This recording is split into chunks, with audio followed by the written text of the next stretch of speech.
belediyen işine karışmayacağım. Durum meseleyim çalışmayacağım. Ben öz mahallemizde danışmayacağım. Apar sözde özümüzüdür başımı. Apar sözde özümüzüdür başımı. Mənə görə zirvənin nə fərqi var ki? Bir neçə kəlmənin nə fərqi var ki? 5-6 məhəllənin nə fərqi var ki? Sayılırıq hər yerdə vətəndaş kimi. Sayılırıq hər yerdə vətəndaş kimi. Bir qızı aslan kimi görmüşəm mən. Bunları öldürüb biri görmüşəm. Dilbaş olan şairi görmüşəm mən. Məclisə axırda gəlir aşırı. Məclisə axırda gəlir aşırı. Asma gedansından da çarman sana. Arama dahi arasan ara. Ay qara Osman qarasan qapqara. Üzüyümün üstündə olan qaşım.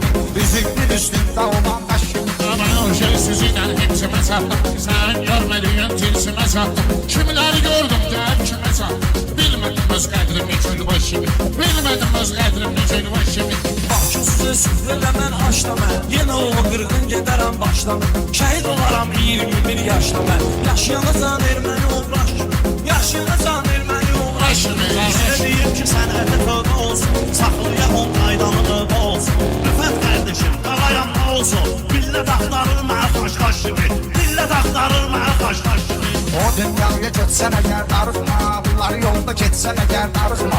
Nə ismirəm gitsəm əgər darıxma. Sən içərəm aramla mən xaş kimi. Sən vuraram aramla mən xaş kimi. Bak tanıyır pələngləri, şilləri. Meyxananın üstü olub silləri. Biz o vaxt sizin kimi şahidləri. Qırmışıq əlimizdə qarandaş. Qırmışıq əlimizdə qarandaş. Nə karəsən sındırasan sən bizi. Neysə deyib yandırasan sən bizi. İxtiyarın yox qırasan sən bizi. Nəqşi vuran var bizə nəqdaş kimi. Nəqşi vuran var bizə nəqdaş kimi.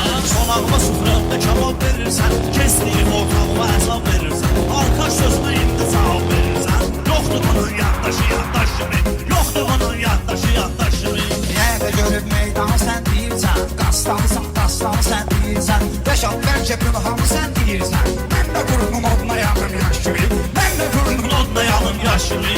Sayın ülfətimi qırzıyam. Günhanı da özüyə tapşırcıyam. Sən də bilirsən sənsin qırzıyam. Bəlkə zarafat eləyirəm həm yaşını. Bəlkə zarafat eləyirəm həm yaşını. Yenə toyuqdan peşikar keçidir. İndi diyan var xibidar tək gedir. Toylara ancaq canavar tək gedir. Sizlə quruplaşmadı bozbaş kimi. Sizlə quruplaşmadı bozbaş kimi.